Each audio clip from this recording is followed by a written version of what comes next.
அடேங்கப்பா, ஏன்டா இப்படி பண்றீங்க? ஹாய் காய்ஸ், எல்லாரும் சாப்பிட்டீங்களா? அங்க இங்க சோசியல் மீடியால சுத்திட்டு இருந்தா திடீர்னு கூப்பிட்டு எல்கான் எஃப்எக்ஸ் சேனல்ல பேச சொல்லிட்டாங்க. கேட்ட காசை கொடுத்தா போதும், கேட்கற கண்டென்ட்ட பேசிட்டு வீட்டுக்கு போயிட்டே இருப்பேன். சரி, இப்பதான் அவதார் ஃபயர் அண்ட் ஆஷ் பார்த்தேன். படம் என்னவோ லேக்னு சொன்னாங்க. அது கொஞ்சம் லஞ்சம் லேக்லாம் இல்ல, மகா லேக்டா சாமி. படம் முடிய போது நினைச்சிட்டு தி எண்ட் டைட்டில் கார்டு போட போறாங்கன்னு பார்த்தா அப்பதான் இன்டர்வல்லே போடுறாங்க. படத்தை பார்த்து முடிக்கிறதுக்குள்ள ரொம்ப கஷ்டமாயிடுச்சுப்பா.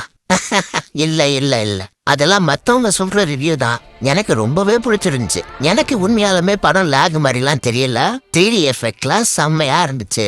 ரொம்பவே என்ஜாய் பண்ணேன். வீட்டுல போர் அடிக்குதுன்னு சொல்லிட்டு ஏதோ ஒரு பஸ் பிடிச்சி ஏதோ ஒரு தியேட்டர்ல போய் ஏதோ ஒரு ஸ்கிரீன்ல போய் படுத்து தூங்கினா போதும் நினைச்சு வந்து படம் பார்த்தவங்க ரிவ்யூ சொன்னா படம் லேக் மாதிரி தான் தெரியும். ஸ்டோரி லைன், கேரக்டர்ஸ் எல்லாமே ரொம்ப பக்கா. ஃபர்ஸ்ட் பார்ட்டை பார்த்து அதை ஃபாலோ பண்ணி செகண்ட் பார்ட்டை பார்த்தீங்கன்னா உங்களுக்கு கதை புரியும். புரியாதவங்க பார்த்தா இப்படிதான். இது என்னோட பர்சனல் ரிவ்யூ தான். உடனே கிளம்பி வந்துடாதீங்க எல்லாரும். பட் என்ன ஒரே வருத்தம்னா தியேட்டர் தான் கொஞ்சம் டார்க்கா இருந்துச்சு. அது தியேட்டர் டார்க் இல்ல, ஸ்கிரீன் டார்க்கா.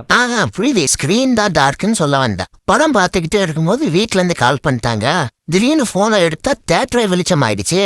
அப்பதான் ஒண்ணு தெரிஞ்சிச்சு, என் போன் ஸ்கிரீன் பிரைட்னஸை விட தியேட்டர் ஸ்கிரீன் பிரைட்னஸ் ரொம்ப கம்மிண்டு.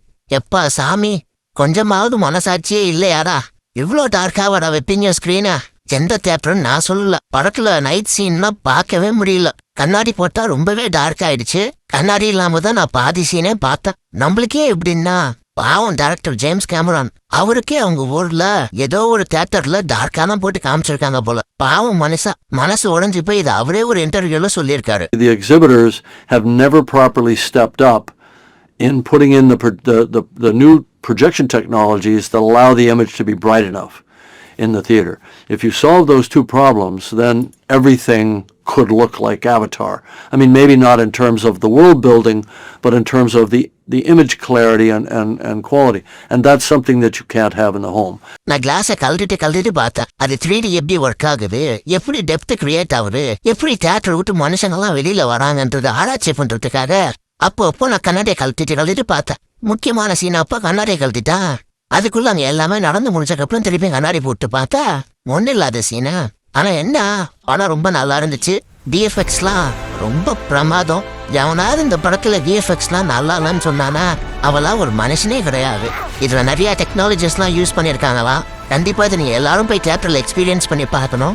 என்ன மாதிரி ஒரு டார்க்கான தியேட்டர்ல பாத்துறாதீங்க, ஒரு நல்ல தியேட்டர்ல பாருங்க. விஎஃப்எக்ஸ் ஸ்டூடெண்ட்ஸ், இன்னும் விஎஃப்எக்ஸ் லேர்ன் பண்றவங்க இந்த படத்தை நீங்க பாத்தீங்கன்னா உங்களுக்கு நிறைய விஷன்ஸ் கிடைக்கும் அப்படின்னு சொல்றாங்க. சரி கைஸ், இந்த வாய்ஸ் பிடிச்சிருந்தா சொல்லுங்க. நான் இந்த சேனல்ல நிறைய அடிக்கடி வந்து பேசுறேன். வேற ஏதாவது சொல்லுமா? எல்கான் எஃப்எக்ஸ்க்கு கொஞ்சம் சப்ஸ்கிரைப் பண்ணுங்க. சரிப்பா, எல்கான் எஃப்எக்ஸ்க்கு நீங்க எல்லாம் சப்ஸ்கிரைப் பண்ணுவீங்களா? கொஞ்சம் பார்த்து பண்ணி விடுங்க. எனக்கு திரும்பவும் பசி எடுக்குது. போய் ஏதாவது சாப்பிடலான்னு பாக்குறேன். வரேன் கைஸ், பாய்.